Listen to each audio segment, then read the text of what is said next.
computador? Eu tirando aqui. Aí esse aqui vai. Pô, tô de cabelo branco ali, não sei se tá um problema de cheiro. Essa é a câmera.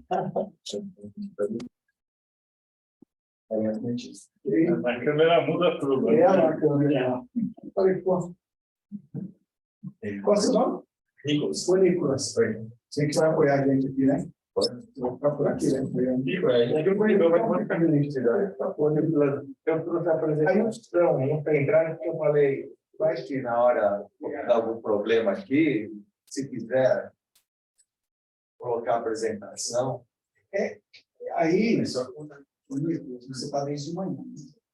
Alguma sala você fez esse trabalho na frente da gente, Geralmente eles já dão mesmo, tipo, um dia que trocar tudo enquanto não. Mas a gente deixa, tipo, eu coloquei aqui, tá compartilhando na tela, se caso alguém entre online, vai assistir. Cadê? Você vai estar compartilhando. Essa é o Essa do Google. Não, então, mas... eu tô, tipo assim, aqui, ó. Está filmando nós. Está filmando Não, a tá tela. na tela. E a voz? A voz tá ouvindo. Então, quem estiver online vai estar ouvindo aqui e vai estar para assistindo. todos terem ciência aqui também, porque às vezes está com uma brincadeira, o negócio fica gravado, registrado, né? Isso. Então, nas nossas conversas, é isso, né? Isso. Aí só Tem colocar isso ciência aí, não tá? sei colocar no meio. O termo de, como é que chama ali, que você tem que autorizar, ser gravado, Autorização, ser gravado, né? uso de imagem. Coisa de imagem, isso. Então vai acontecer. Aí, o pessoal está colocando a apresentação presencial, de manhã foi assim. Então, Tem um vídeo que eles já fizeram também, né? Isso. Por exemplo, de manhã foi online e rodou o vídeo. Depois só foi o debate. Depois só foi o debate. Por mim. O que vocês preferem? Então, eu particularmente, minha apresentação está com 12 minutos. Né? E aí, para Sintetizar? eu posso apresentar. Até estou com uns slides aqui. Então... A critério de vocês, aqui vocês são os grandes pesquisadores, né? Vocês então podem escolher a forma de Por desenho. mim, pode passar. Se ninguém fica incomodado de ser 12 minutos. Eu vou tentar.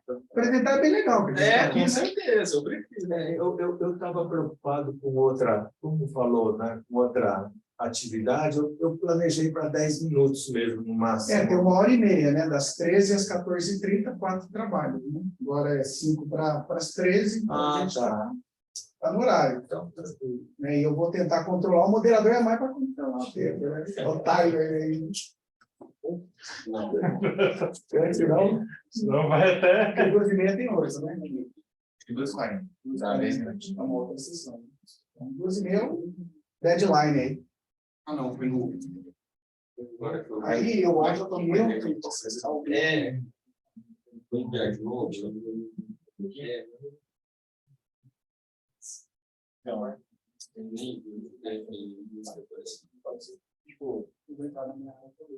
Aí chegou uma pessoa online. Aí não vamos deixar então. Vamos deixar. Mas como é que ele interage? Porque A gente fala qual caixa de som vai sair. A gente, o Wilson, seja bem-vindo, ele nos ouve, mas quando ele for falar, como ele consegue encaixar, aí fica híbrido. Olá, boa tarde. Ô Wilson, tudo bem? Professor Wilson Ikeda. Tudo bem? Eu não estou conseguindo ver vocês. É isso que a gente está tentando acertar aqui. Opa, estou em pé aqui. Sou o moderador. Meu nome é Nélio. Professor Wilson, nós estamos com os 4 trabalhos a serem apresentados aqui. Aí eu só estou vendo, porque como é híbrido, o senhor já nos ajudou, porque a gente estava dizendo, se 4 estão aqui presentes, é presencial, né? Mas eu disse, pode aparecer alguém online, né? Infelizmente, eu estou com sintomas de Covid, então, Melhora, viu? por minha causa, que eu acho que virou híbrido. E pode aparecer, tá? Acho que alguém também. Né? Não, eu acho que tem outras salas aconteceu híbrido. E aí a gente está tentando, professor Wilson, aqui só acertar, então, a sequência. Agora a gente já viu que dá para ouvir quem estiver online, né? O caso do senhor, a gente está ouvindo, e o senhor nos ouve. E as apresentações, a gente estava conversando aqui, os 4 trabalhos a serem apresentados, ele já tem o vídeo de apresentação, ou pode apresentar aqui presencial, né? E aí o Nicolas, que é o técnico, vai nos ajudar, porque tem a apresentação que ia ser feita aqui presencialmente. Aí eu não sei se o senhor vai conseguir ver, como é que o professor... Ele você vê, a nossa câmera tá ligada, ele da tia. Ele me vê, mas tem a apresentação. A aplicação projetada está tendo compartilhamento de tela. Ele consegue ver a nossa tela. Ah, consegue ver a tela e nos ver. Isso. Nos ver porque eu estou aqui, mas se eu sair daqui e sentar ele também... Aí não, ele só vê aqui na frente. A câmera... tem que vir aqui, na onde eu estou, quem for apresentar para o professor É, pequeno. na sessão de ontem, professor, o que aconteceu no híbrido, pelo menos na que eu participei, foi que todos foram apresentados por vídeo. O problema da tela, e eu não tenho nenhum problema com isso, porque também já assisti já todas as outras apresentações, mas não consegue se... daqui eu não consigo ver, não. Tá? Porque tem problema de iluminação, uma série de coisas que é complicado a questão híbrido de quem está fora assistir a apresentação, mas também, novamente, eu reafirmo que como eu já assisti as apresentações, então não teria muito problema essa questão da apresentação presencial. Tem uma participação. Qual é o nome do senhor? Flávio. Ô, Flávio, por favor. Ô, Wilson, tudo bem? Como vai? Wilson. Como vai? Tudo bom? Mas a gente compartilha a tela com você da apresentação, né? Para vocês verem. Então, esse não é um problema. Foi isso que o professor Ikeda disse, né? Nós aqui, o senhor enxerga. A apresentação vai ser projetada aí onde está escrito Google. É que não, a gente não está compartilhando com ele no momento. Aí o Nicolas, você compartilha, Nicolas? Tá? A gente está compartilhando assim, ó. O senhor consegue ver, professor Ikeda, o Google? Eu estou vendo, sim, estou vendo o Google. É isso que vai ser projetado aí para o senhor também. Ok. Né? E quem for falar, vem aqui no meu lugar. Eu fico sentado perfeito. Aqui. Perfeito. E aí dá para... Fica bom, professor? Sim, por mim tá ótimo. Tudo bem para vocês? Sim, para a gente manda apresentar. Tem que vir aqui. Vai colocar o e-mail de vocês. Mas pode vir aqui, o Nicolas está me apoiando aí. Você pode passar pelo meu WhatsApp. Viu, professor? Agora, professor Ernesto, a minha apresentação será feita via YouTube, né? Viu, Nicolas? Viu, professor Ikeda? Eu acho que quem está colocando aqui que mexeu na apresentação de vídeo, né? Quem for por vídeo, acho que já tem na área. O vídeo que vocês mandaram, ele já está aqui, né? Quem for apresentar, ele só apresentar aqui. Mas eu prefiro apresentar. Prefere apresentar? Então, 2. Professor Ikeda, 2 vão apresentar. Eu também. O terceiro também? Quarto também? Então, todos vão apresentar aqui, ao invés de rodar exceto eu, né? Então, se vocês puderem colocar o vídeo do YouTube da minha apresentação, agradeço. Isso. O vídeo da apresentação do professor Ikeda. Está aí, Nicolas.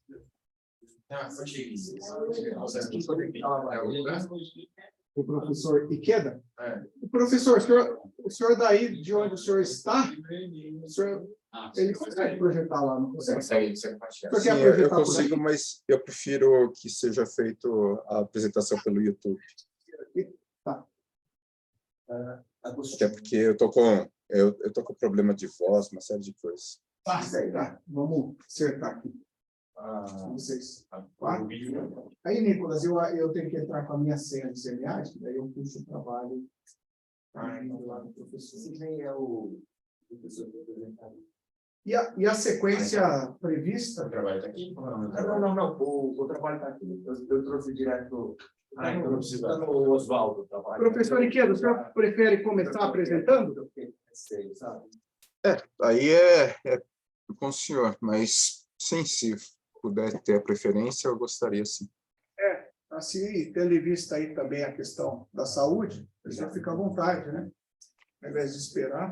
E aí a sequência que a gente combina, se vocês quiserem. Só o nosso técnico Quem é o primeiro a apresentar? O professor, vamos ver se a gente colocar ele, faz a primeira exposição. Você que é orientando, né? É, Você o foi? apresentador. Eu coloquei o meu Ah, aqui. se quiser, não é do professor que quer. Eu coloquei o meu já pronto na hora que o sorvete a sequência. Ô, Nicolas, coloca na tela aí para ver se o professor Iqueda enxerga o que foi projetado do slide. Esse slide agora. Pode ser, qual que é o teu e-mail? Vou mandar para você também.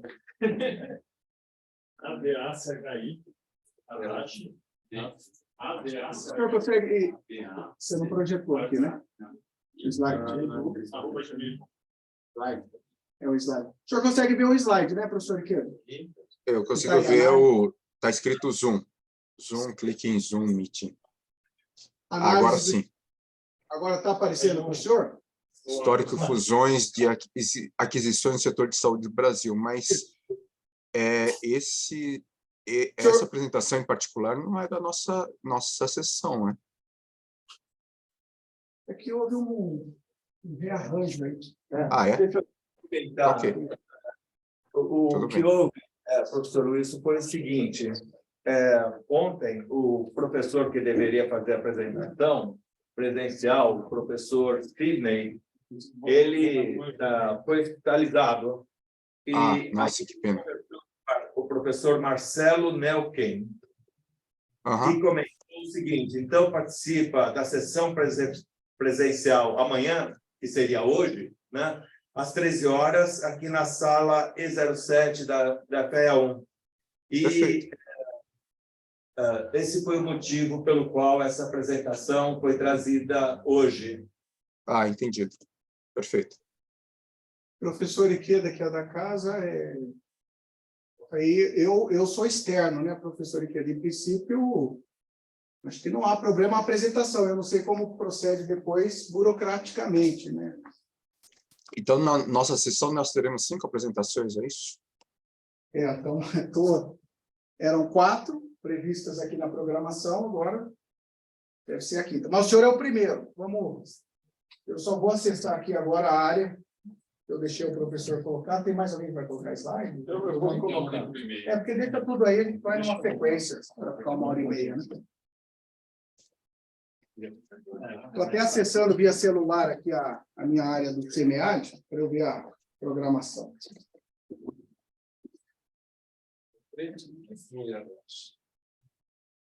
Tudo bem? Tá tudo certo? Estamos aqui, se acertando aí. Você não está funcionando. Obrigado.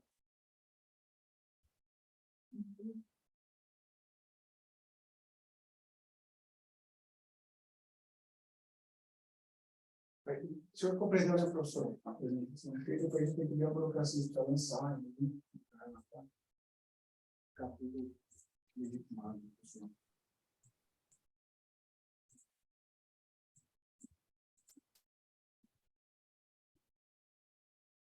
São 13h03, hein? Então tem 3 minutinhos aí só que a gente atravessou aqui às 13 horas. Enquanto o pessoal está colocando os slides aqui na máquina, viu, professor Iqueda? Os apresentadores estão instalando aqui. Ok, sem problemas.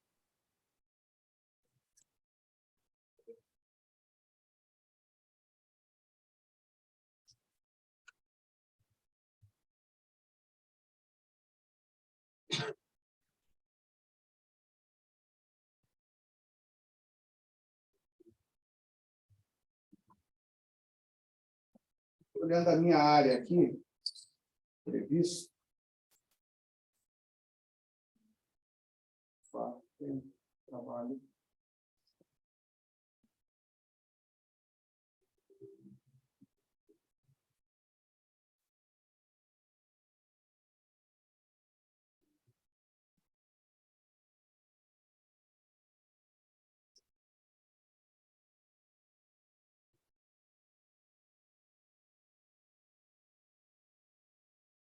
Deu certo, professor?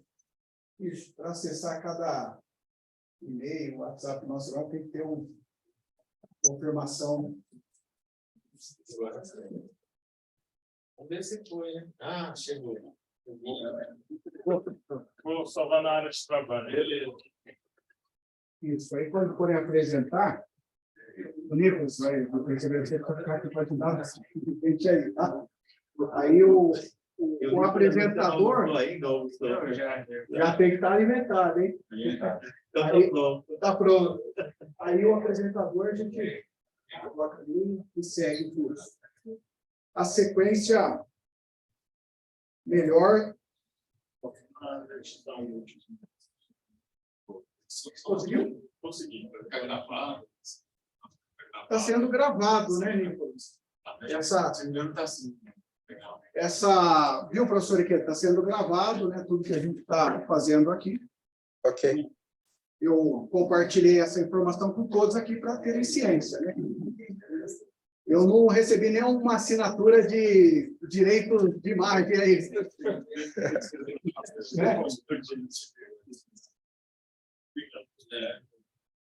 Mais algum trabalho a ser colocado aqui?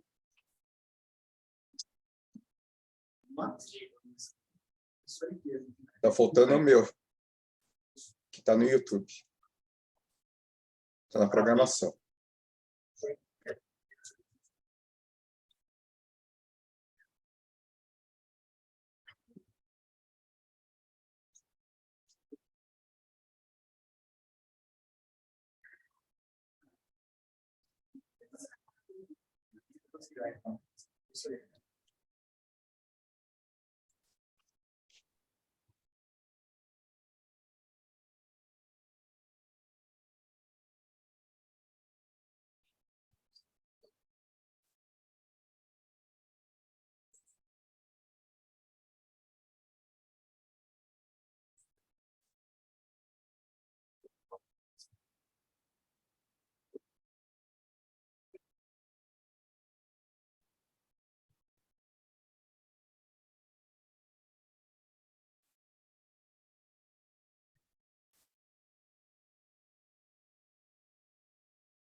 Se for melhor, eu posso compartilhar por aqui.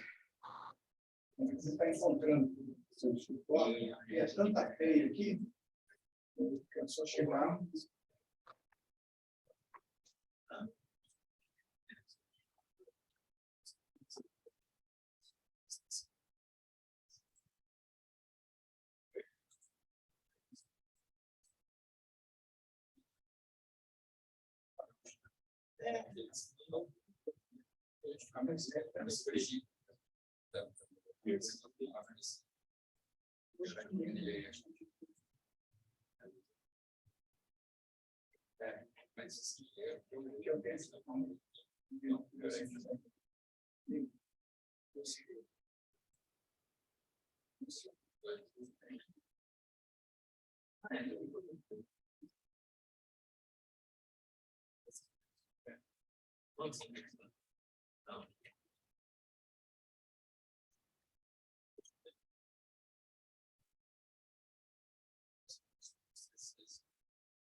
Então, já forcei aí, legal.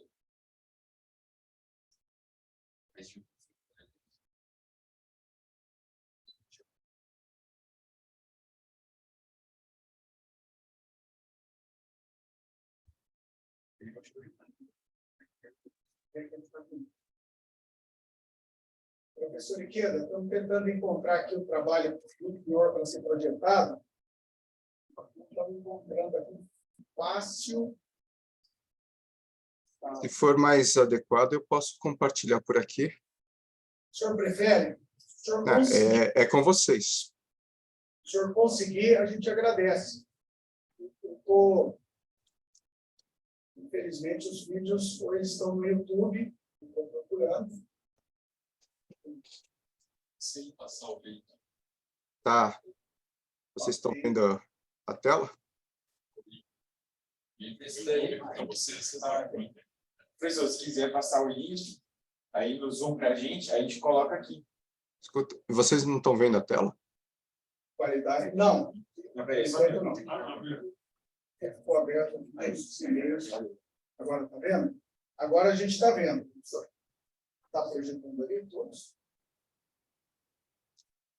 Eu vou pedir, ô Nico, você pilota. Eu vou começar a tocar só para ver se Pode ser? tem algum problema do som. Isso. Eu vou E aí eu ficar. volto de novo. Ok? Eu vou... Professor Iqueda, então a gente dá início aqui à sessão, tudo bem? Depois a gente segue entender, né, a questão da saúde, o professor inicia, depois a gente vê aqui uma sequência. Professor Iqueda, então, o senhor, por Tá favor. bom. Eu vou começar a tocar. Se tiver algum problema de som, vocês me avisam, tá bom? Olá, meu nome é Wilson Iqueda. Estou aqui para apresentar o caso de um spin-off na indústria farmacêutica de uma farmacêutica americana chamada Abbott, Abaixo. fundada em 1881 e uma Melhorou. Agora, das maiores empresas da indústria farmacêutica mundial.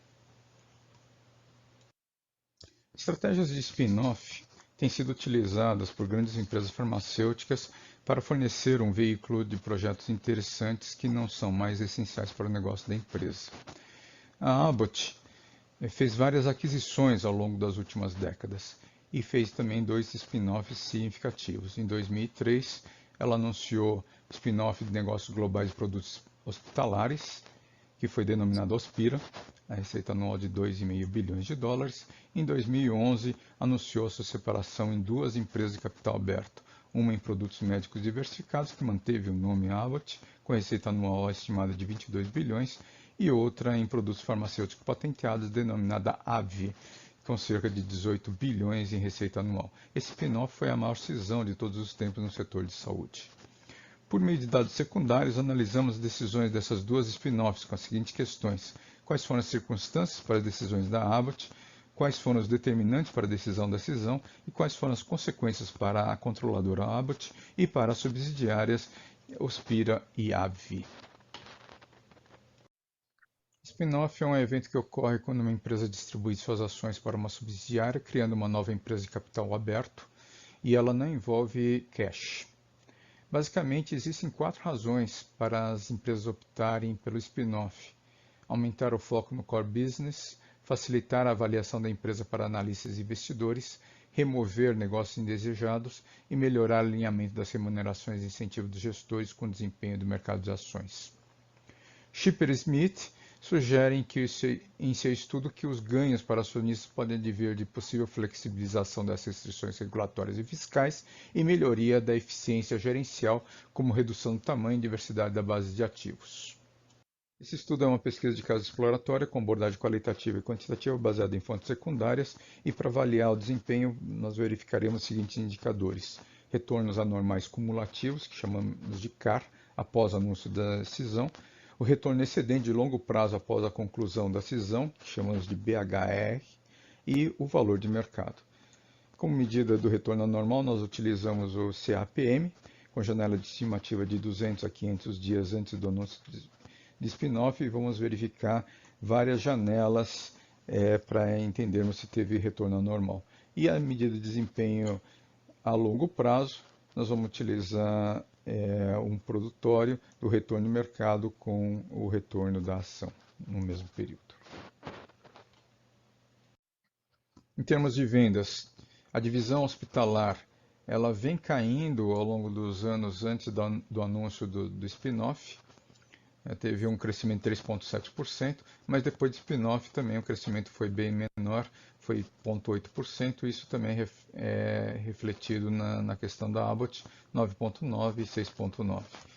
Em termos de retorno anormal, vocês percebem que logo depois do anúncio, vocês têm aqui um resultado significativo, positivo, tanto em comparação com a SP500 como com o indicador de mercado farmacêutico.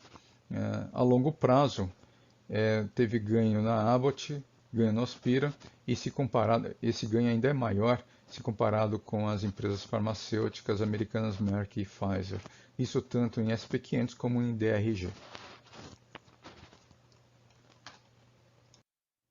Já no caso da AbbVie, os senhores veem também que teve um decréscimo no crescimento das vendas antes da cisão, refletindo então 8,4%, 6,5%, mas no caso da AbbVie teve um crescimento significativo de 10,3% pós-cisão, e a Abbott sofreu com a perda, com o desmembramento da AbbVie. Considerando a resposta de anomalia a curto prazo, você tem que logo depois do anúncio teve um ganho significativo, um retorno significativo das ações da Abbott, tanto em relação a SP500 como em relação a DRG, que é o indicador farmacêutico. A longo prazo, você percebe que não foi significativo aqui, mas teve uma queda importante da Abbott, mais um crescimento substancial da AbbVie. Agora, essa queda, se comparado com Merck e Pfizer, ela foi menor. Isso tanto comparando o SP500 como o DRG. Como determinantes de spin-off, nós detectamos foco, a governança, a simetria de informação, a oportunidade de crescimento e aprendizado através da experiência. Isso vale tanto para a Hospira como para a AbbVie, e no caso da AbbVie eu destaco que havia dois negócios totalmente diferentes, produtos farmacêuticos patenteados e produtos genéricos de marca. Isso criava uma falta de identidade e também podia ser avaliado negativamente pelos investidores. Como conclusão, primeiro a gente avalia o valor de mercado. Então a Abbott no começo do século valia 75 bilhões de dólares, ele vai para 66 bilhões no momento da criação da Hospira, mas sobe para 83 bilhões no anúncio do spin-off da AbbVie. Com a criação da AbbVie vai cair porque você divide os ativos, vai para 53 bilhões, mas nos dias de hoje vale 191 bilhões. A Hospira ela é criada e tem um valor de 4,2 bilhões de dólares no momento da criação, passa para um valor de mercado de 14,8 quando ela é vendido para a Pfizer, e esse preço a Pfizer pagou 17 bilhões. E no caso da AbbVie, na criação foi quase 58 bilhões e hoje vale 266 bilhões. Então, a gente entende que realmente foram muito bem sucedidas ambas as spin-offs, tanto a curto como a longo prazo. O uso de apenas de dados secundários é a principal ressalva para esse estudo. Os dados internos e entrevistas com participantes de spin-offs criariam certamente mais insights, e eu digo que o spin-off fornece momentos únicos para analisar como a empresa pode recomeçar, podendo surgir caminhos para estudos, analisando essa importante forma de desinvestimento. Aqui estão as referências utilizadas para essa apresentação. Agradeço a todos pela atenção e antecipadamente agradeço os comentários e desejo a todos um excelente SEMIAD. Muito bom. Professor Ikeda, parabéns pelo trabalho. Vou abrir aqui para os colegas que estão na sala. Talvez o senhor não os visualize, né? Tem que estar aqui, a câmera está... A não ser que queiram vir aqui falar. Né? Vou pedir aqui para que eles quiserem comentar. Eu acho um trabalho relevante. Recentemente, eu acompanhei uma spin-off, professor Ikeda, do maior player de capital aberto do setor da educação brasileira. O pessoal tem feito spin-off para segmentar, né? Não só esse maior player, como está acontecendo muito no setor da educação. Eles querem separar o campo da medicina dos negócios outros da instituição. Então, estão fazendo esse desinvestimento, né? Pega toda a estrutura possível e cria, né, uma nova empresa através do spin-off. Então, é muito relevante. Eu acompanhei recentemente, né, a empresa, o ticker da Bolsa é Cogna. Lá teve uma situação parecida, aí até uma sugestão para futuras análises do seu trabalho, e quero parabenizá-lo. Tá? Bacana. E abrir aqui, colegas, por favor. Se quiser vir aqui, daí o professor enxerga. Né? Exatamente. Isso, aí tem a câmera.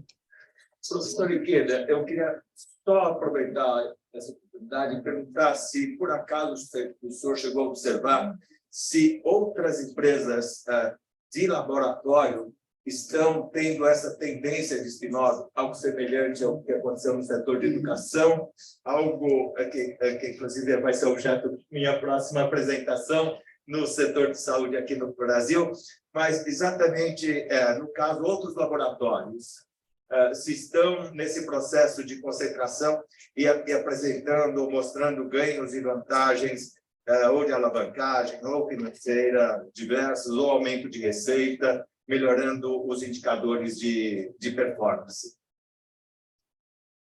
Legal, obrigado pela pergunta. De fato... Agostinho, viu, professor Ikeda? O professor aqui fez o questionamento. Legal, obrigado, professor Agostinho.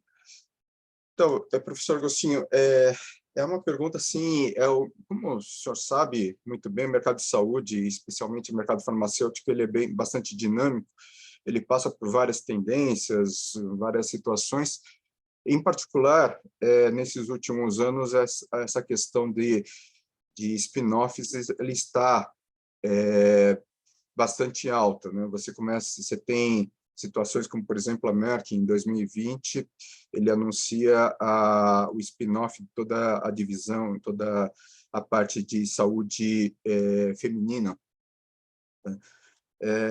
Então, isso vai acontecendo em ciclos, né? Nós já tivemos, como eu mostrei, a situação da Abbott, mas isso não quer dizer que todas esses spin-offs ou todos os movimentos que a indústria farmacêutica faz, elas são bem-sucedidas ou não. No caso, em particular, da Abbott, eu mostro que foram duas decisões muito tomadas adequadamente, com resultados bastante expressivos, mas não necessariamente isso seja a regra. Na verdade, eu fiz um estudo de vários outros setores e isso acaba não se configurando essa questão de sucesso porque foi feito o spin-off. Bom, professor Agostinho, respondido, né? Obrigado. Mais alguém? Contribuição? Não? Bom, então, professor Ikeda, né, por hora, a gente vai dar continuidade às outras apresentações. Né? O senhor por conta da saúde, né, o único que está de forma online, os demais estão aqui presentes, e aí aqueles que forem apresentar, se puderem, quiserem vir aqui para que o professor depois visualize, né, porque a câmera está apontada para cá, senão fica uma fala só de longe e o professor não consegue ver. Tá bom, professor Ikeda? Obrigado. Obrigado, professor Nélio. Só uma coisa, acabou, a câmera não está mais aparecendo. Apareceu agora de novo. Legal, obrigado. Obrigado por hora. Então, a gente segue, né? Já se acertaram aí a próxima apresentação, por favor. Tem questões de voos, muita gente fora aí. A gente Se quiser. segue aqueles que precisam. Vamos lá. É o primeiro. Aí eu vou mudar de lugar, porque aí ele está presencial aqui. Tudo bem? Nicolas. Segue.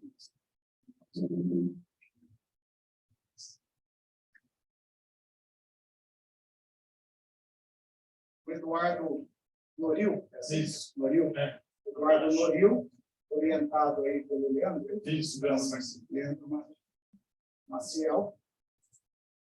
O seu trabalho uns 10 minutos e depois aberto aí aos questionamentos. Com a palavra. Boa tarde, né? Primeiramente, sou aluno aqui do doutorado da administração, meu orientador Leandro Maciel. A gente fez esse estudo, né? Com a intenção de testar a aderência aqui do mercado eficiente no mercado brasileiro. Tem que ajudar. Por favor. Então, esse que é o objetivo. Então, a gente vai testar a teoria de mercado de eficiência na forma fraca aqui no mercado brasileiro, usando uma ferramenta chamada MFDFA, né? Multifactor Trend Fluctuation Analysis, que é baseado em fractalidade, spot first, e a gente vai testar também essa eficiência no período antes Covid e durante Covid, tá?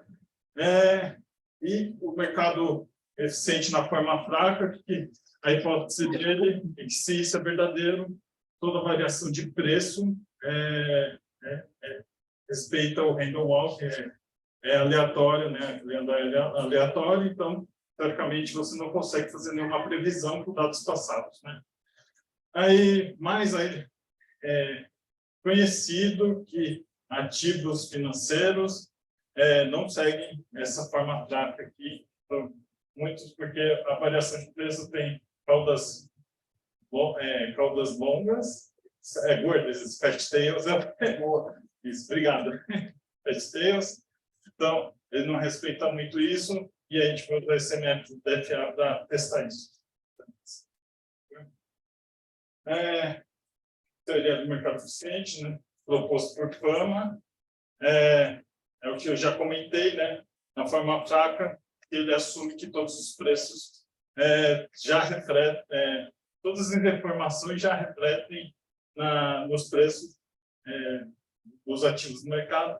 Dado isso, a variação é aleatória. Aí depois a gente vai usar essa ferramenta desenvolvida por Caterham, 2002, que ele usa multifactorialidade. Assim, eu resumi muito, porque é muita conta essa ferramenta. Como que a gente... Oi, Eduardo. A gente dividiu em duas amostras aqui, ó, 2015, janeiro de 2015 até dezembro de 2019, que seria o período antes da Covid. O período depois da Covid, né, durante a Covid, é junho de 2017 até maio de 2022. Tá? A gente está usando a MFDFA, aí tem uma métrica que a gente calcula aqui, chama MDM, né? E assim, para resumir, se o MDM dá 0, com a amostra que a gente colocou, o ativo respeita o andar aleatório. Quanto mais longe do zero, positivamente, mais ineficiente é. Tá? Aqui, lembrando, né? Qual a diferença que a gente estudou, né, o que a gente fez? Pegou 135 papéis, todos os papéis da B3 que têm movimentações, e a gente fez análise de todas as elas. E na literatura, normalmente o pessoal faz essa análise com o índice. E índice tem um viés de liquidez que pode prejudicar, então a gente decidiu seguir com todas as ações e também analisar por indústria. Então, mas assim, vendo o agregado, acho que é interessante aqui o MDM, que é a amostra da Covid. Você vê que parte de 0,55, o nosso gráfico, então, ou seja, antes e depois, não é eficiente, não respeita o andar aleatório, hipótese de fraca de mercado eficiente. E qual que é o impacto da Covid? A gente pode ver que a média, que é essa coluna, ele aumenta um pouco. Então, que sugere esse resultado, que teve mais ineficiência dado o Covid. Mas o interessante é que não só a média, né? A média desviou muito pouco, mas a mediana, o segundo quartil, tem um impacto maior, e a gente vê a distribuição desse histograma mudando, né? Aqui é altamente right-skilled, está deslogado, o histograma está aqui visado para a esquerda, né? E aqui a gente vê que ele fica muito mais com a distribuição normal. Aí, no próximo slide, a gente separou sobre a indústria, né? As indústrias marcadas no B3. Aqui é o consumo cíclico, que é o amarelo, o mercado financeiro é o segundo, o terceiro é a utilidade pública, aqui é área industrial, materiais básicos e consumo não cíclico. A gente vê que aqui, cada setor, que aqui em cima é antes da Covid, aqui é depois da Covid, como se comporta de modos diferentes aqui com o impacto da Covid em relação à eficiência de mercado. A gente vê que o consumo cíclico seguiu bastante a análise anterior, né? Que está o histograma bem, esqueci de falar, skilled em português. Assimétrico, obrigado. Assimétrico aqui, ele começa a ficar mais assimétrico, e aí a gente vê isso de forma heterogênea aqui por todas as indústrias. E outra vantagem dessa metodologia para medir a ineficiência do mercado aqui, que a gente pode ranquear. Então, quanto maior o número, mais ineficiente. Então, a gente pode ver, a gente pode fazer essa análise de ranquear antes da Covid, e a gente pode ver que materiais básicos é o mais ineficiente antes da Covid, o mercado financeiro é o mais eficiente. Depois da Covid, a gente vê que materiais básicos se torna o penúltimo mais eficiente. O mercado financeiro mantém isso. Aí, na conclusão, no próximo slide... Está programado para mudar sua via aí, né? Ele está voltando para você aqui. Não. É verdade. Ele está olhando no... Tem que agradecer a ajuda dele. Então, concluindo, assim, a gente percebe que mesmo em ambos os períodos o mercado é ineficiente aqui no Brasil, e a gente vê o impacto da Covid piorando em ineficiência do mercado. E segundo a conclusão, que a gente tem várias teorias de finanças aqui, que é baseado na eficiência de mercado. Dado isso, a gente pode ter uma revisão sobre essas teorias importantes. E a gente também percebe que a Covid teve impacto no mercado e de forma heterogênea em cada setor industrial. E é isso. Edson, sensacional, né, o seu trabalho. Acho que agora não vai aparecer, né? O senhor já sabe que eu estou aqui. Mas, voltando aí, Nicolas, o que você programou aí, Edson? Está mudando sozinho, né? Então, a gente consegue observar, né, a qualidade do referencial. Mas me diz uma coisa, quando que o mercado vai ser eficiente? Eficiente está bem, né? Claro, e eficiente, a gente pode chegar aí. Provavelmente quando você tem mais acesso à informação. Pega uma alavanca aí, como está na moda. Quanto o mercado maior. Um mercado maior, com mais movimentações, mais negociações, a informação ser mais transparente, mais veloz. A simetria da informação voltou. Isso já é séculos de dificuldade, né? Ainda mais falando de um país emergente, tá? Em desenvolvimento, o Brasil precisa disso. Acho que o maior dos fatores aí é transparência da informação. Assimetria da informação, né? Ainda continua, né? Porque a literatura bate o tempo todo, mas agora com mais informação, só que desinformado ainda. Isso faz. Olha lá, Tudo bem. cita o nome para a gente saber aqui. Eu sou o Rafael. Rafael, Parte aqui da sessão também. legal. Ô, Rafael, obrigado. Tudo bem. Parabéns aí pelo trabalho, nós somos colegas aqui. É verdade. Fizemos matérias juntos, até do professor Leandro. Rafael Valdetal, Salvador, né? Eu queria Vou perguntar. botar um sim aqui para você. Eu não estava originalmente nessa sessão, eu fui já de uma outra, aí eu fui alocado e aí. A gente aqui começou assim também, meio que um alocou para cá, estamos se acertando. Obrigado, viu, professor? Eu queria fazer as perguntas. A primeira, em relação à amostra, você colocou que você partiu de todas as empresas listadas, né? Mas aí houve um funil que chegou a 135. Eu não entendi muito bem como é que foi esse funil. E uma segunda pergunta, você faz uma afirmação que a maioria das ações dos papéis tem uma característica de serem antipersistentes. Eu queria só que você, se você puder comentar essa característica. Tá bom. O funil, a gente pegou todas as ações e tem ações que não tem preço, não tem negociação. Essas ações, se tem um dia sem preço, sem negociação, a gente tirou da amostra para poder ser comparado, né? Isso daí, ambas as amostras, né? Não tem. Antes da Covid, a gente tirou para os dois. Eles sobraram assim. Perdão, são aquelas de maior liquidez, né? Não, por isso, a gente queria fugir desse viés de liquidez, que é quando todos os trabalhos usam o índice. A gente quis pegar todas as ações também para pegar o menos líquidos, mas não sem liquidez nenhuma. Rapidinho. O professor quer mais uma? São duas, né? Eu posso fazer uma pergunta? Então, só uma coisa rápida. Aproveitando, por favor. Será que eu posso fazer uma pergunta? Ô, professor Iqueda, sim, um momentinho só. Claro. Economática da coisa. Tá. Essa questão da característica da antipersistência ou negativamente correlacionada. É que aqui a gente só mostrou o indicador MDF que não... não. Obrigado.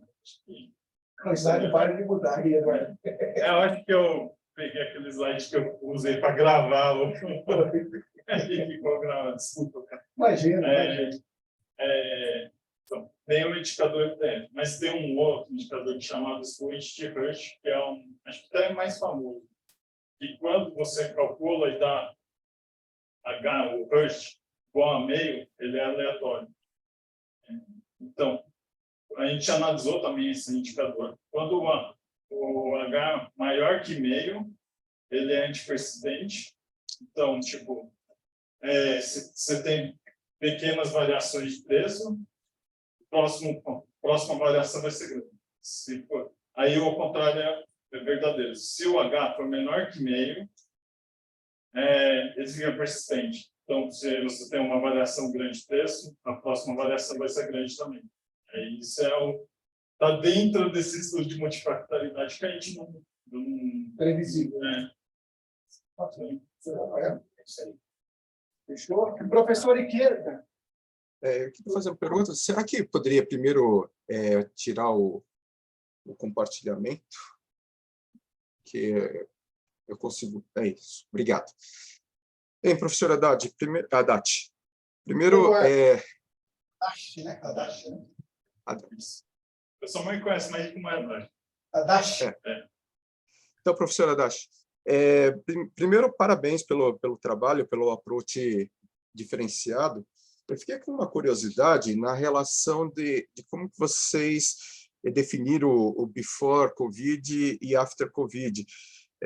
Principalmente nessa questão de será que não dá um problema de dados ali, porque o junho de 2017 até dezembro de 2019 estaria contemplado também no before, né? Então, a minha dúvida é em relação a essa questão. O corte, né? O corte. Esse corte eu conversei junto com o Leandro, né? Ele que orientou, que lá na literatura precisa de 1.200 pontos, mais ou menos, para a gente utilizar essa metodologia que é o MFDFA. E por isso que a gente fez esse corte desse período. Porque a gente precisa de 1.200, acho que é mais ou menos isso, se não me engano, de pontos para conseguir usar o algoritmo. É isso que a literatura tem usado. Né? Sim, mas aí você está fazendo os mesmos dados que são utilizados de junho de 2017 até dezembro de 2019 no Before, é utilizado também no After. Então, isso daí acaba não tendo algum ruído, não apresentando algum ruído nas conclusões de Before e After?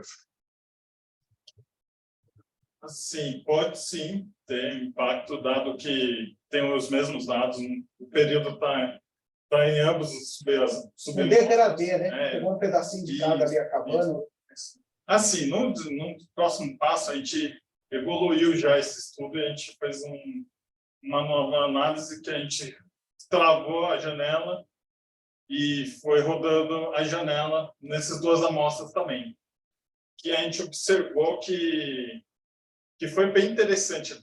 Quando a gente rodou a janela no Before e no After, acho que a cada um dia, e a gente travou uma janela, a gente viu na COVID, a gente conseguiu ver a ineficiência certinho na primeira onda e na segunda onda. E na segunda onda ficou quase um ano inteiro que foi a segunda onda de COVID. E a gente viu a ineficiência aumentando, persistindo até o final dessa onda. Então, talvez possa ter, e aí eu acho que é o próximo passo do estudo para descobrir o porquê, como que funciona, muito mais detalhado, para tentar encontrar os motivos da ineficiência. Talvez a gente possa descobrir, mas assim, vendo esse comportamento na janela, pode ter uma influência, mas a gente viu que essa ferramenta, né, MFDFA, conseguiu aparentemente capturar, né, a ineficiência dos períodos do mercado, esses impactos, né, dentro do mercado. Não sei se eu consegui explicar. Tá? Bom. Obrigado. Obrigado, professor Iqueza. Salva de palmas. Obrigado. O professor Iqueza também. Esquecemos, né, professor? Obrigado. Podemos dar... E o professor Rafael, que veio aqui para ser o nosso varredor.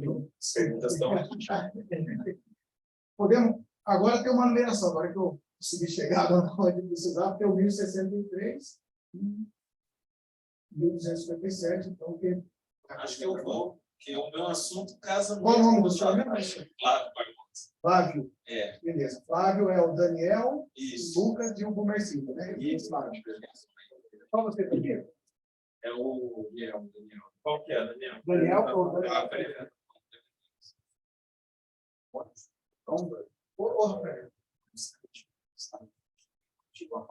Isso, sabe que eu então você sabia, né?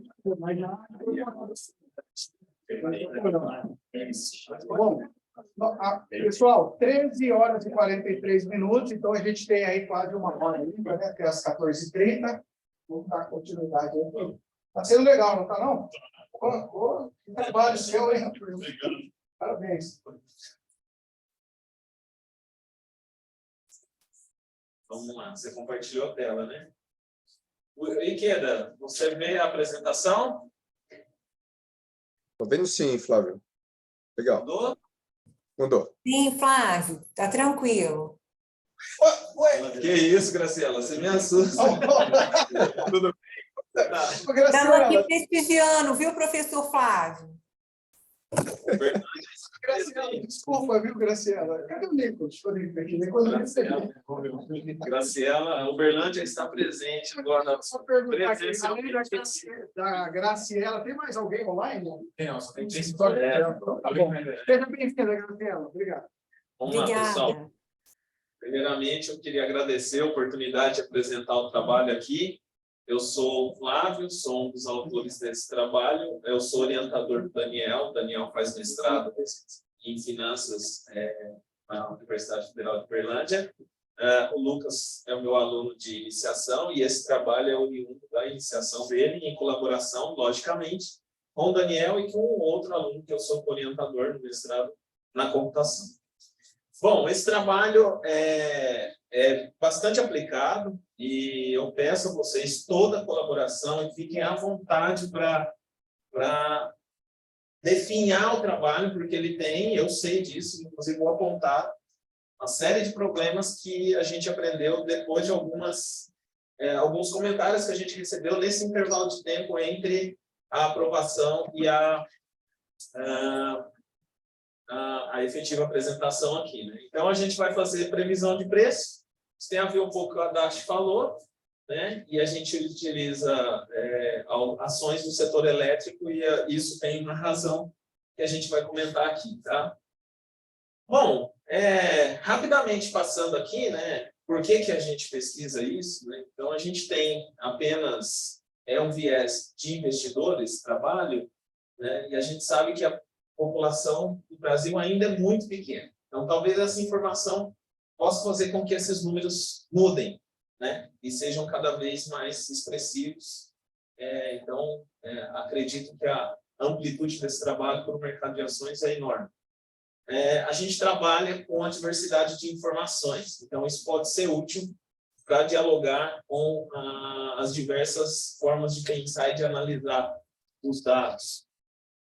A gente trata aqui de uma briga entre duas teorias, que até depois eu vou falar com a Dash sobre isso, né? Que a gente pensa muito na hipótese do mercado eficiente, mas existe uma alternativa, que é a hipótese do professor Andrew Lowe, que vai falar do mercado adaptativo. Opa, não dei sem querer? Ou também está naquele... Não, acho que eu apertei, talvez. E a gente... né, pelo menos eu já não volto mais atrás com relação a isso, de que a inteligência artificial é uma ferramenta sem volta para o mercado financeiro.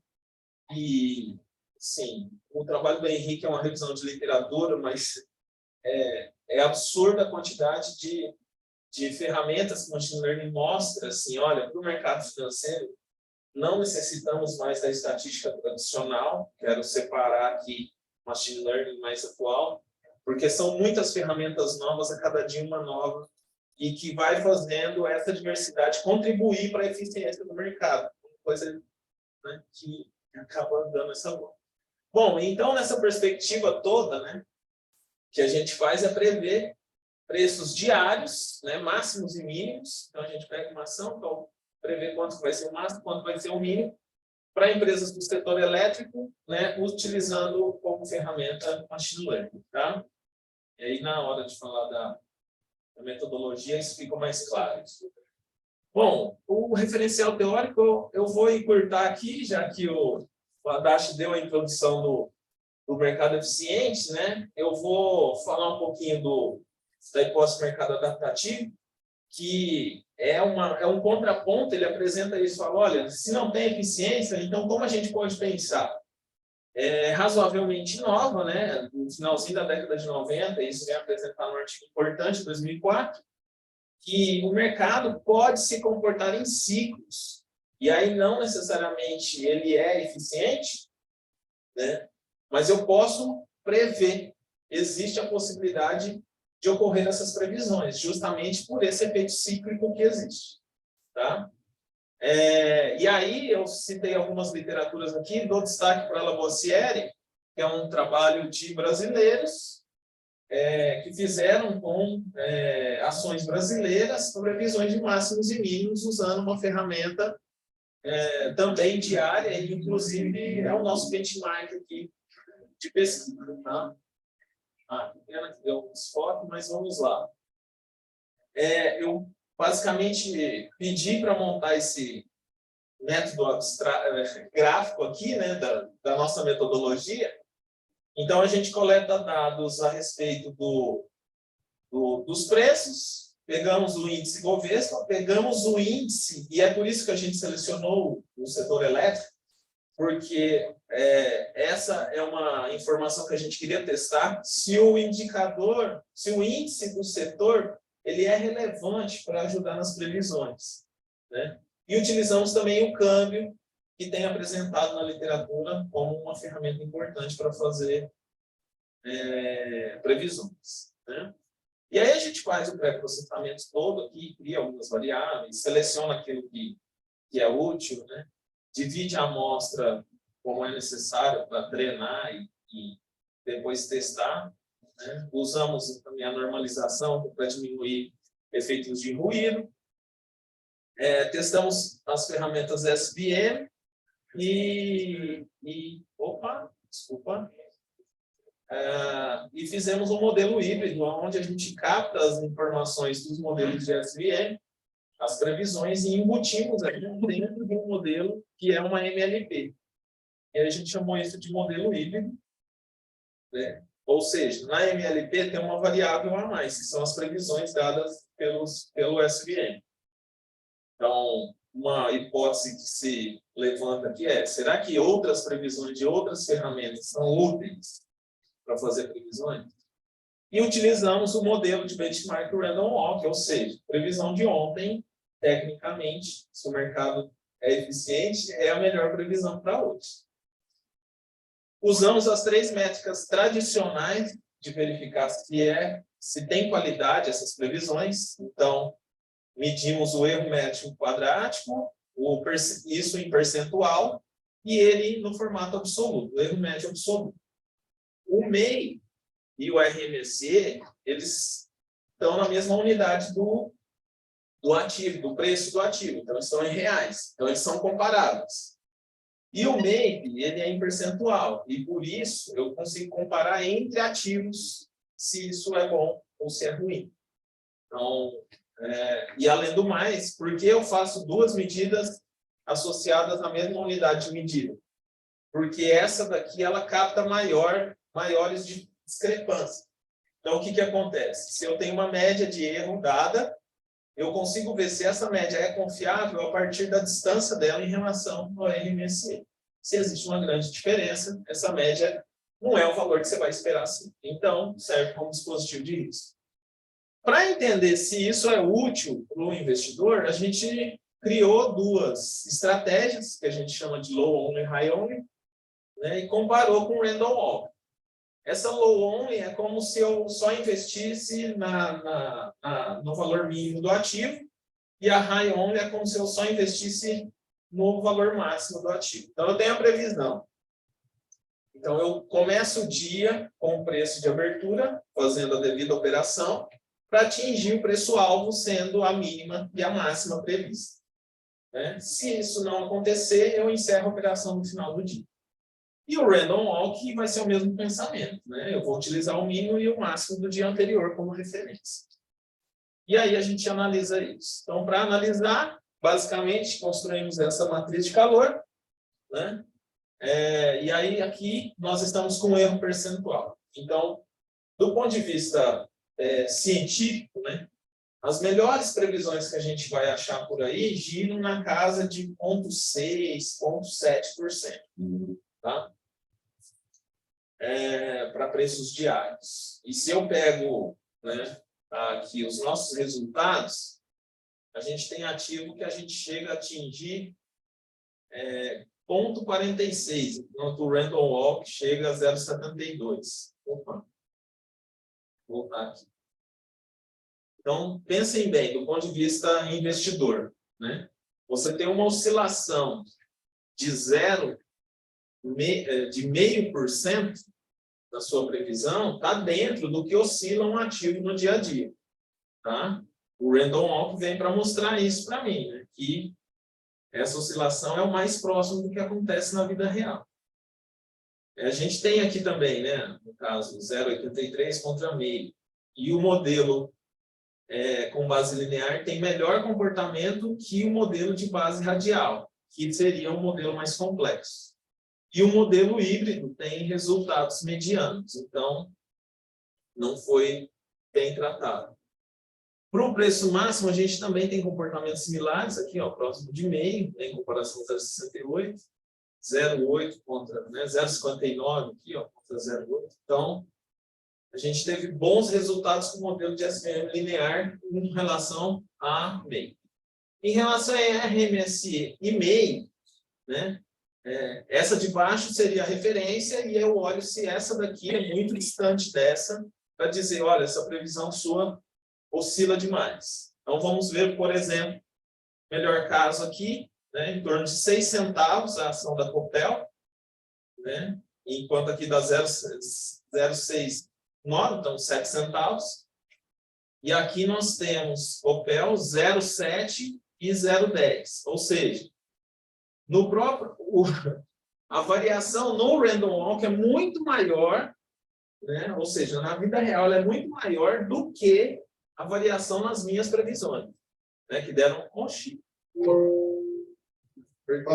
Já tá avisando do tempo. Agora voltou. Então, aqui, eu acho que eu apertei um botão errado. Cadê? Né? A decepção fica por MLP, que ainda continuou ruim, né? O modelo híbrido, ele teve comportamento mediano para ruim, né? Mas trouxe esses exemplos para vocês perceberem. No preço máximo, a gente também vai ter isso de maneira equivalente, né? No caso da CEMIG, a gente tem 0,26 contra 0,20, e aqui tem 0,15 contra 0,20. Então, está parecido também. Legal. O que nós temos aqui? A aplicação da estratégia. Então, eu só comparei o melhor kernel, né, a melhor previsão, que era do SVM linear, contra o Random Walk. E a gente chegou a impressionantes resultados, né, de Random Walk em torno de 270%, juntando as duas estratégias, contra 315% do SVM. Deixa eu só tornar aqui.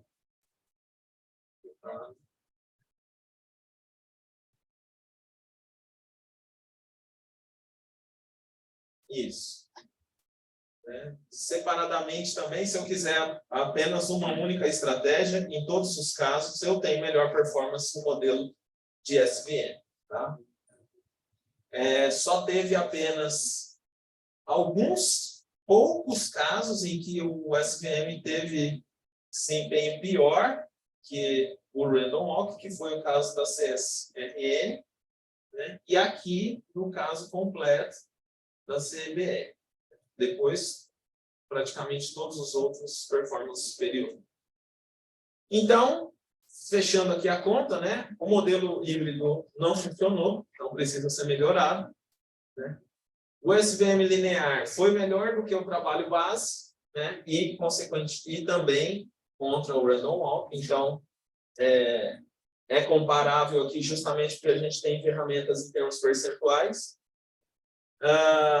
Isso tem, talvez, um indicativo de que o mercado estava num período fechando um ciclo, então ele estava num estágio de provável previsão, né, e total ineficiência. Então, o Haddad fechou para mim a conta aqui, né?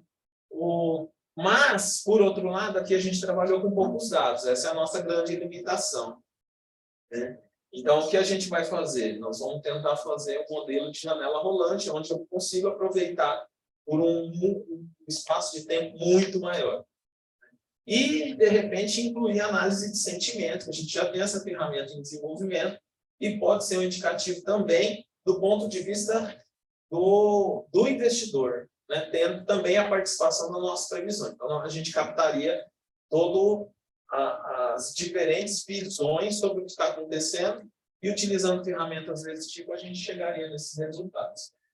Já adianto, né, que nós temos um problema sério nesse trabalho, em que não foi feita análise de risco, né? Então, acho que esse é o maior problema, o maior erro grave que a gente cometeu, mas que eu prometo para vocês, isso já está em desenvolvimento e a gente futuramente vai entregar isso no artigo para a revista. Obrigado. Flávio, obrigado. Eu te dei um tempo a mais aí, hein? Depois vai fazer pauta, hein? Mas estava legal a apresentação. E o nosso debatedor sempre a pergunta aí. Aí vamos segurar, tá? A outra apresentação. Salvou os olhos, quando a gente olha aquele resultado final, né, os 600%. Sim. Mas chamou a atenção que quando você comenta modelo de Rainbow dá 500%, você conseguiu um pouco a mais, né? Um ganho marginal. E aí chamou atenção, 500% do modelo de renda de passeio aleatório não é um resultado, vamos dizer assim, inusitado, pensar que só com base na informação do dia anterior, eu aplicar isso, aleatório, conseguir 500% de retorno humano. Como é que vocês avaliaram, entenderam esses números? Não conseguimos entender por que essa diferença. O que a gente tem de hipótese é que a base de dados de teste, né, que é a pequena parcela final, né, os 20% que a gente analisa os resultados, ela é pequena. Então, acho que foram 6 meses apenas. Então, isso é muito pouco para dizer, né, porque o mercado pode disparar num certo período e beleza, daqui a pouco ele vem e faz a correção. Pode ter uma janela muito positiva. Muito positiva. Que a gente teve um período aí, saímos dos 70 mil pontos e de repente chegamos em 110 mil pontos em 3 meses. Muito bom, Flávio. Faz uma só aí, senão a gente... Talvez uma... eu imagino assim, para um setor mais previsível, você pode ser no estado futuro, né? E aí entra a questão da volatilidade também, né? Talvez comparar com um setor que tenha uma característica mais volátil e cruzar essas análises traga uma contribuição adicional. Não sei se vocês refletiram a respeito dessa questão. Sim, então, aqui tinha a limitação do espaço. A gente só pegou um setor, e meu aluno também, iniciação, o negócio é tiro curtíssimo. Então, a nossa ideia é pegar todos os indicadores, todos os índices, né, que têm ações daquele, ou setor, ou daquele, por exemplo, índice de sustentabilidade. Todas as ações que compõem e fazer essa comparação entre indicadores, entre índices, né, entre as ações daquele índice e ver como é que se comporta tudo isso. Aí vai ficar uma coisa bem mais robusta, um tempo maior para poder fazer esse comparativo. A gente quer. Mas não está nesse trabalho, a gente fez, que é analisar o desempenho sem o indicador, sem o IE. A diferença é brutal. Né? Isso não apareceu aqui, mas a gente quer colocar no trabalho com e sem indicador. Então, é um negócio bem rápido. Mas é bem rápido. Depois a gente conversa mais, que eu gosto, se puder, né? Aí, é um negócio que o Leandro me fez a configuração para mim. E eu achei alguns papers de usar o ARIMA para ser um parâmetro de comparação. Sim, com certeza. Dado que com a previsão é o clássico, né? Sim, com certeza. A gente continua, quando acabar nosso tempo. Valeu, obrigado. A gente continua. Obrigado. Parabéns, viu? Obrigado, viu, Daniel? Um pouquinho aí, Daniel. Próximo, por favor. Isso, por gentileza. 2 horas e 3 minutos. Nós só temos 27 minutos. Depois entram outras pessoas, né? Você, Marcelo, acho que ele está passando, que a gente deve ter gravado dentro do PowerPoint, ele tem um tempinho ali, né? Marcel e você, Marcel, tá, Ivan, né? Isso. Não está aqui. O Ivan não está. Deixa eu primeiramente me apresentar, então. Meu nome é Marcel, eu sou doutorando do programa de pós-graduação da UNB, na área de finanças, né? E esse trabalho, ele é um dos resultados que tem no desenvolvimento da tese, tá? É diferente do que já foi apresentado, qual é até uma revisão sistemática da literatura, com base em instrumento de mercado que assim, até antecipar um pouco da conclusão, aqui no Brasil é pouco pesquisado, né? Que é o chamado call action, ou a chamada de leilão nas negociações intermediárias de bolsa, tá? Estou fazendo isso, legal. Vamos para onde?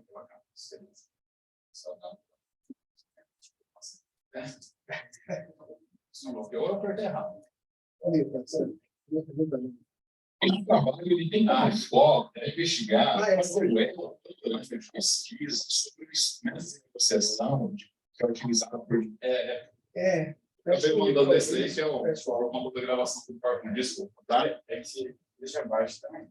E se eles fizerem uma pergunta. Tá, no final a gente... Bom, então, como eu falei, né, esse trabalho ele tem como foco aí na investigação desse instrumento, leilão, né? A gente tradicionalmente conhece o leilão como um instrumento para negociar ativos da economia real, né? Mas também é um instrumento para negociar ativos financeiros. E a gente, assim, considerando o trabalho, o foco ele envolve entender como é a influência desse instrumento no ambiente de bolsa de valores, tá? Que leva aqui a gente para essa questão fundamental de pesquisa. Qual que é o panorama de pesquisa que existe sobre esse instrumento, tá? Que é um sistema de negociação. Então, o que foi feito, né? Você fez uma revisão sistemática da literatura, tá? Focada aí na combinação de duas expressões, eu estou olhando o Ecoex, estou olhando o Stock Market.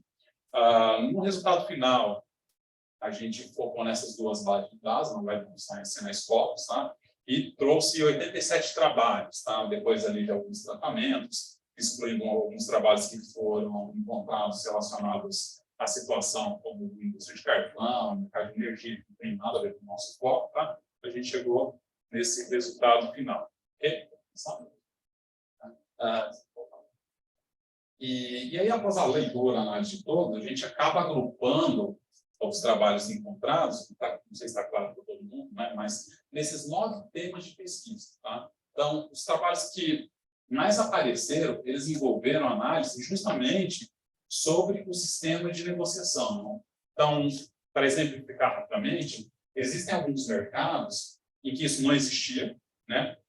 E aí você tem a mudança e você tem a avaliação de deficiência de mercado em função dessa mudança. Tá? Há um caso particular, considerando esse tema, a questão do mercado de Hong Kong, se não me engano, eles implementaram, perceberam alguns problemas, tiraram, corrigiram os problemas, e depois eles implementaram esse sistema novamente. Tá?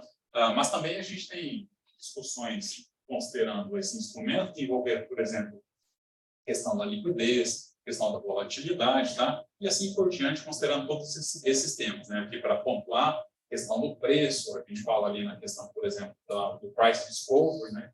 Justamente a revelação do preço no book de ofertas, na negociação dentro do ambiente de bolsa, questão da colocação da ordem, para revelar ali, por exemplo, o tamanho da ordem que o operador de mercado ele deseja colocar no ambiente, tá? A questão de manipulação, que envolve negociações do trader, questão de assimetria de informação, questões regulatórias a respeito do mercado, né?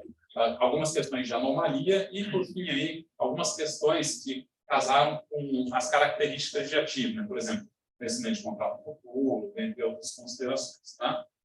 Aqui embaixo, não dá para ver se conseguir subir só um pouquinho, tem um gráfico que mostra ali um pouco da evolução dos trabalhos que foram encontrados ao longo dos anos. Né? Então, ele teve ali um pico que, se não me engano, é próximo de 2002, certo?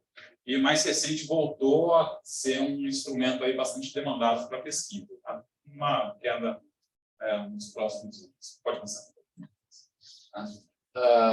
E aí, olhando assim, as técnicas que os trabalhos se utilizam, a maioria está focada ali em apresentar a questão descritiva, né? Mas a gente olha resultados envolvendo distintos tipos de modelos de técnicas de investigação que foram aplicadas, né? Modelagem matemática, tradicional, OLS, dentre outros, né? Olhando aqui, tá? E eu trouxe esse mapa para mostrar aqui onde que estão concentrados os trabalhos, né? Que mercados, na verdade, eles estão monitorando. Então, a maior parte das investigações que consideram esse instrumento de negociação, eles estão focados no mercado asiático, tá? Aqui no nosso mercado, praticamente não trabalha com contrato. Pode voltar. Tá? Um outro mercado que é bastante demandado, o mercado britânico, tem bastante estudo, né? Mas a gente percebe aí que na nossa região falta muita pesquisa a respeito desses estudos. Tá? Tá avançando aí. Para começar. Aqui uma análise aí da rede de concentração, né? Basicamente. Tá? Então, cabe destacar aqui que tem um núcleo específico que está apartado do outro grupo, né? Investigando uma característica que assim, eu não consegui identificar ainda nesse momento, entendo que é uma situação futura, e tanto assim, olhando para a questão do autor, quanto para a questão do artigo. Isso chama atenção. Então, um grupo de pesquisadores está ali, ó, dentro daquela bolha, não tem conexão com outros, tá? Pode avançar, por favor. Tá? Aqui, um grupo de palavras, né, trazendo aí os instrumentos, os termos que são mais apresentados. A gente está falando de pesquisas relacionadas à liquidez, tá? Que foi basicamente o segundo tema que mais aparece, né? Com volatilidade, tá?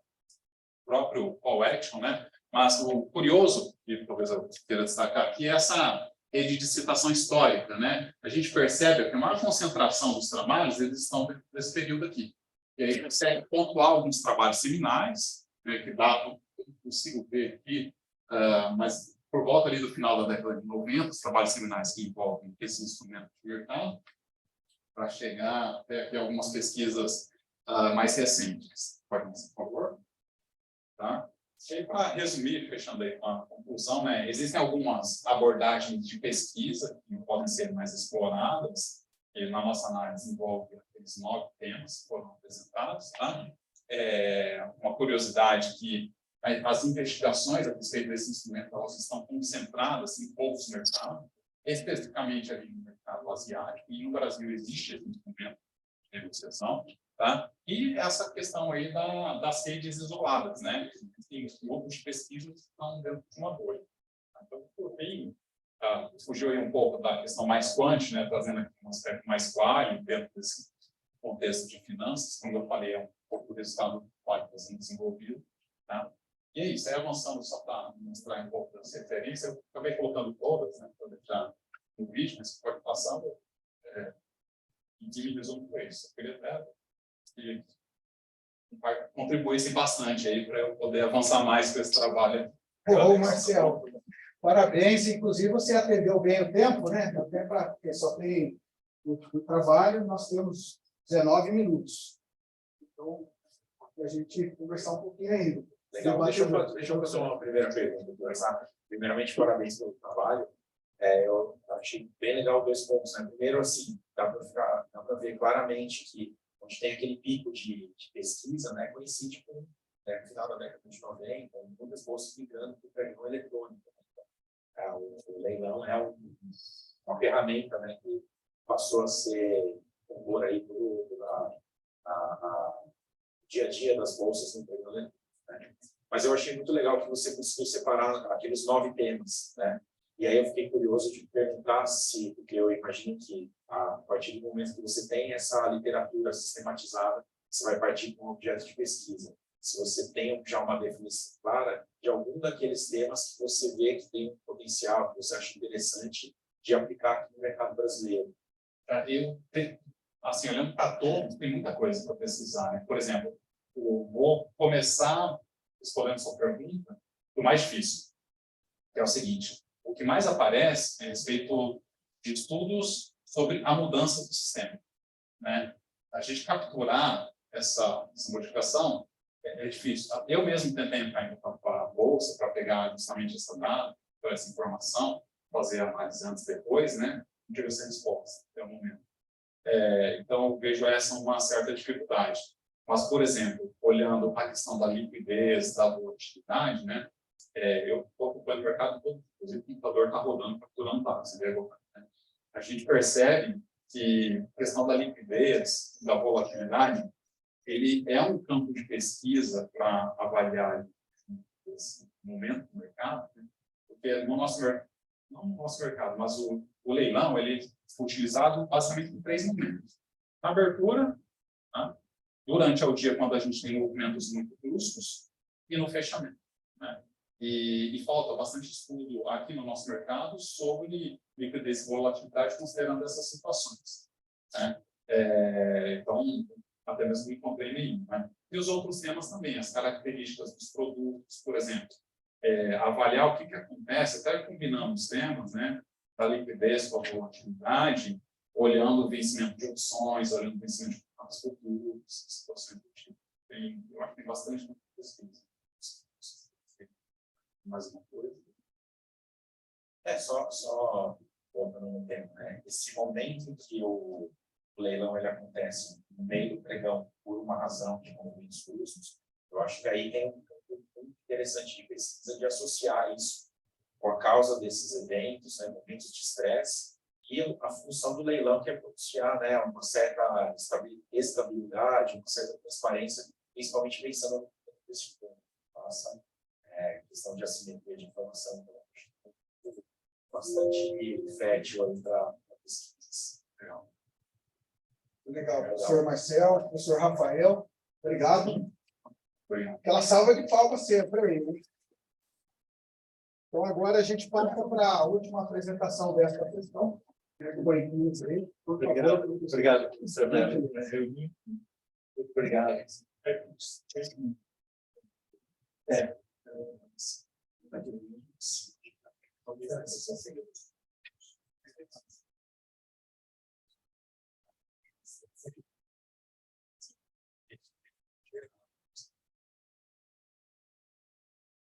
Professor Agostinho, né? Que tá... Isso.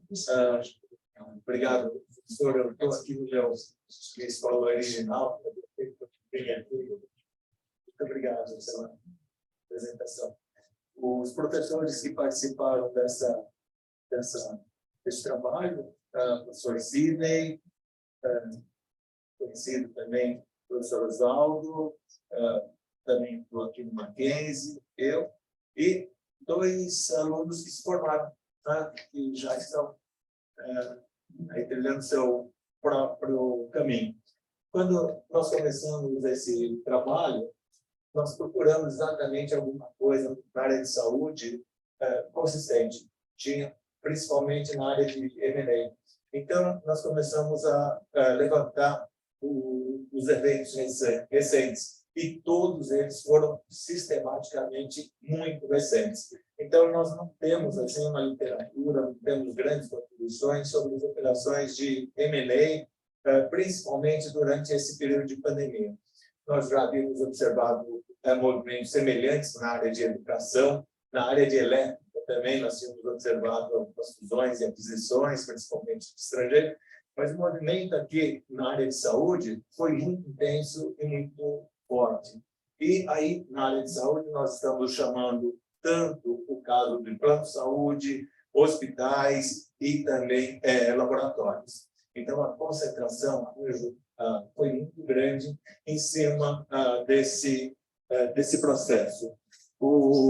Aqui, então, nós colocamos aqui a quantidade, tá certo? Foi um número significativo, e principalmente em 21 e 22, sem fusões entre as grandes operações, Notre Dame, a Revidor, e a Revidor junto com a Sul-América Seguros, enfim, fazendo um grande grupo. As vantagens e os benefícios da consolidação são diversos, e a gente sabe que esse setor está passando por uma imensa transformação, e o trabalho foi dar esse pontapé inicial nesse setor, muito mais focado com o objetivo de atender inicialmente acionistas, o mercado financeiro, que foi onde começou uma das preocupações. É claro que agora a gente pode estender isso para órgãos reguladores, pacientes, inclusive, para conhecer um pouco a estrutura e o arranjo organizacional dessas operações de M&A. Um pouquinho de referencial, nós não encontramos referencial muito grande, não. E aqui nós usamos a expressão celulares mesmo, para saber como foi a pesquisa dessa pessoa que fez esse trabalho exatamente na Federal de Santa Catarina. Então, o nosso trabalho, o nosso método foi esse levantamento bibliográfico. Nós levantamos diversas fontes de informação. Um problema, nós não tínhamos, e podemos estar cometendo o erro, de ter excluído algumas operações recentes. Nós não conseguimos todas as operações. Nós usamos muito o Bloomberg, nós usamos a Exame, e também usamos a Economática para acompanhar o levantamento. E usamos também a revista Exame. Então, considerando o fato recente, o andamento bibliográfico e essas questões aí, nós sabemos que algumas falhas em termos amostrais, de consistência, de agrupamento, pode ter. Mas, basicamente, a gente viu que a quantidade foi fantástica.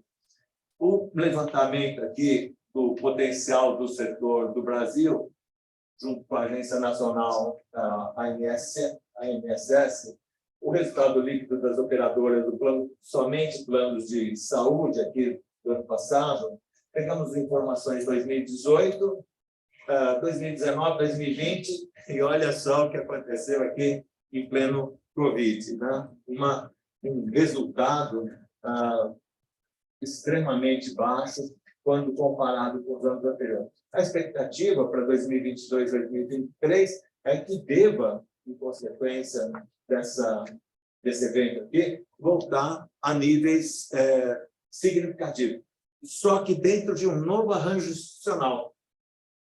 Consequentemente, esse novo arranjo institucional pode trazer, em cima dos resultados, algumas surpresas.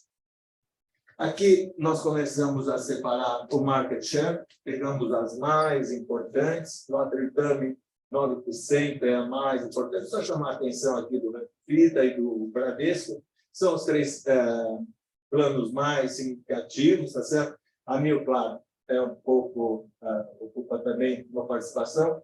O corte ocorre do Sul-América Saúde, que fez sua fusão com a Redditor também. Então, essa observação ainda está apresentando e pode apresentar, em consequência das fusões que podem haver, alguma segmentação. Nós temos aqui, com certeza, a participação do Bradesco. E aqui eu tenho mais ou menos as fusões recentes. Olha só aqui essa Redditor, realmente uma quantidade impressionante em 2020. Na parte de planos de saúde, como nós pegamos plano de saúde e também, no próximo slide, dos laboratórios, do Epifida e aqui a Notre Dame. Então, esse foi a grande reestruturação, a grande observação. No Mater Dei, esse plano de saúde aqui, as fusões aconteceram em 2021, e aqui na rede que é a Mil, a United Healthcare, que é a Mil, essas fusões que começaram já há muito mais tempo, nos últimos 10 anos.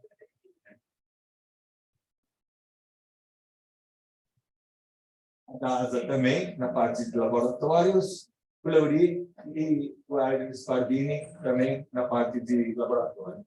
A DASA teve o grande período. Fleury também se concentrou em um período um pouquinho mais longo, mas claramente a gente tem uma grande alteração. As transações realizadas, aqui a quantidade de operações realizadas, utilizando ainda informações, o que nós observamos é que não são dados totalmente confiáveis, porque nós temos inconsistência entre as fontes de dados da Bloomberg, dados da própria Exame e dados do mercado de maneira geral. Então, nós colocamos aqui para chamar, olha, existe uma alteração na quantidade de operadoras registradas. Essa alteração é muito recente. Em 2019, 38, mas acontece que em 2020 e 2021, a gente deve observar novamente uma redução nessa quantidade, em consequência das fusões e aquisições que estão havendo no período. Com relação aos principais participações aqui, né? Eu vou chamar muito mais a atenção para o lucro líquido, eu acho que mais interessante, Mater Dei 145, Redditor e Apivida são os mais significativos. A DASA aqui, um prejuízo, e aqui, no caso, utilizando o Dupont, o que nós podemos observar aqui, tanto no Fleury quanto na eu acho que o corte aqui fica muito visível se nós repararmos esses dois números aqui, nesses 5 números muito baixos, e no caso da Hermes Pardini e da Fleury, números muito superiores. Então, os indicadores de rentabilidade no ano passado não mostram uma rentabilidade adequada ou uniforme para todos os setores. Então, nós temos setores que são muito mais homogêneos. E nesse que as margens não são nem sempre satisfatórias e o conjunto não é homogêneo de informações, de resultados. Então, não é que está colocando em laboratórios ou em planos de saúde ou em hospitais que nós conseguimos uma informação adequada. O resultado, o grupo todo apresenta oscilações e a nossa expectativa é de que isso aqui ainda deva fornecer oportunidades ainda para novas operações de fusão e aquisição nesse setor. Esse setor está num processo de alteração muito grande. Eu acho que... Consegue mudar? E aqui as conclusões. As fusões e incorporações foram significativas e contribuíram para o setor ficar entre os principais em quantidade de transações nos últimos anos, o que não significa que todo o processo deva continuar. A participação é muito grande, os resultados oscilam, mas o setor ele deve estar entre as operações ainda de M&A e de fusões e incorporações nos próximos períodos. Esse estudo é um dos primeiros que nós vimos e estamos analisando sobre o setor, semelhante àquele que nós estávamos conversando no setor de educação. É um spin-off. O setor é visto como um dos principais para investimento na atualidade.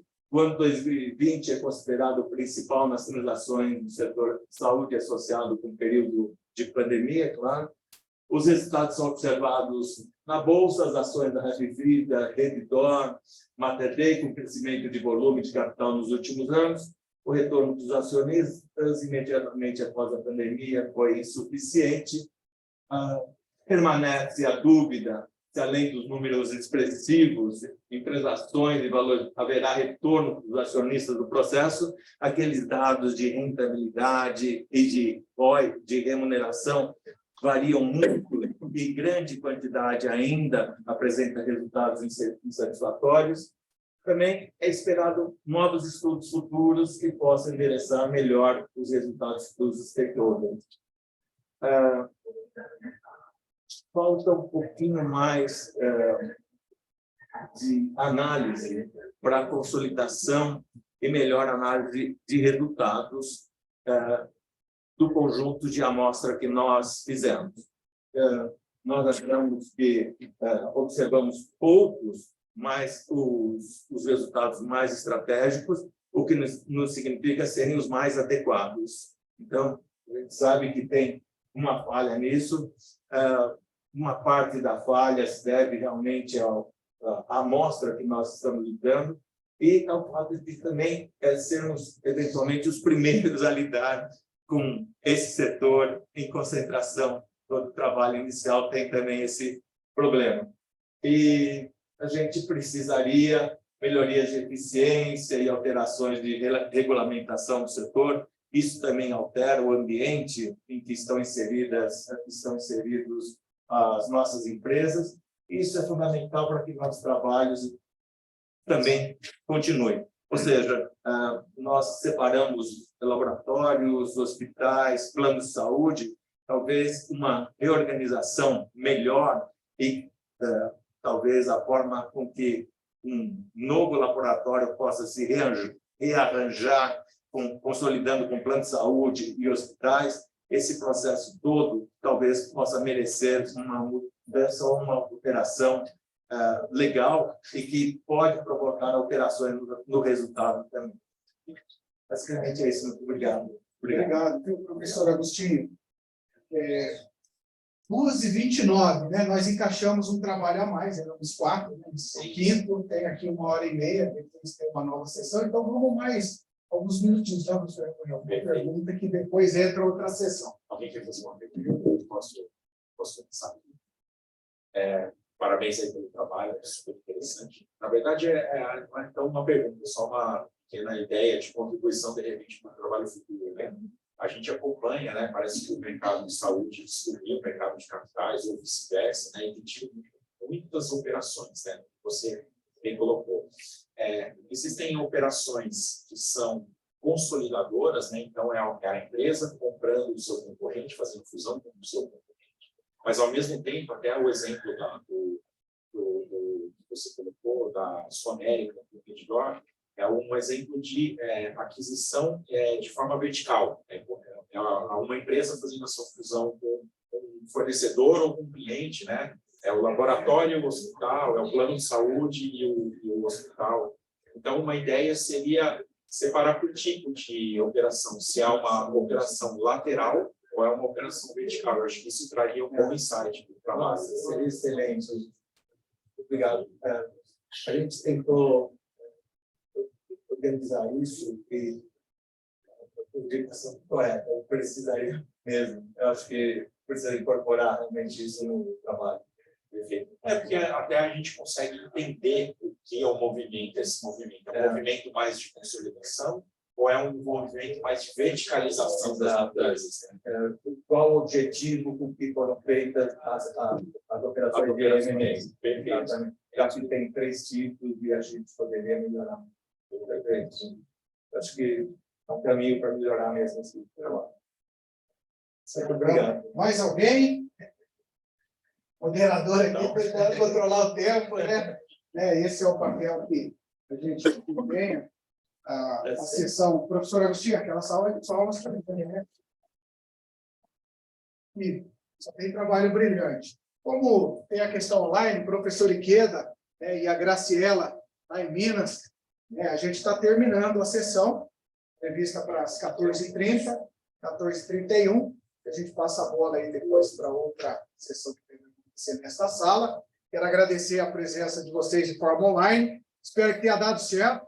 A gente tentou acertar essa questão híbrida de apresentar com quem está aqui presencialmente, encaixar mais um trabalho, eram 4, foi um 5º. Eu acho que atendeu as expectativas. Para quem vai ficar aqui, não dá para fazer aquele network, conversar mais, mas para quem está online, a gente precisa encerrar. Tudo bem? Vocês autorizam? Então, eu agradeço. Muito obrigado. Tá? Salva de palmas para todos vocês aí. Obrigado. Pode finalizar, por favor? E aí enterra a gravação também.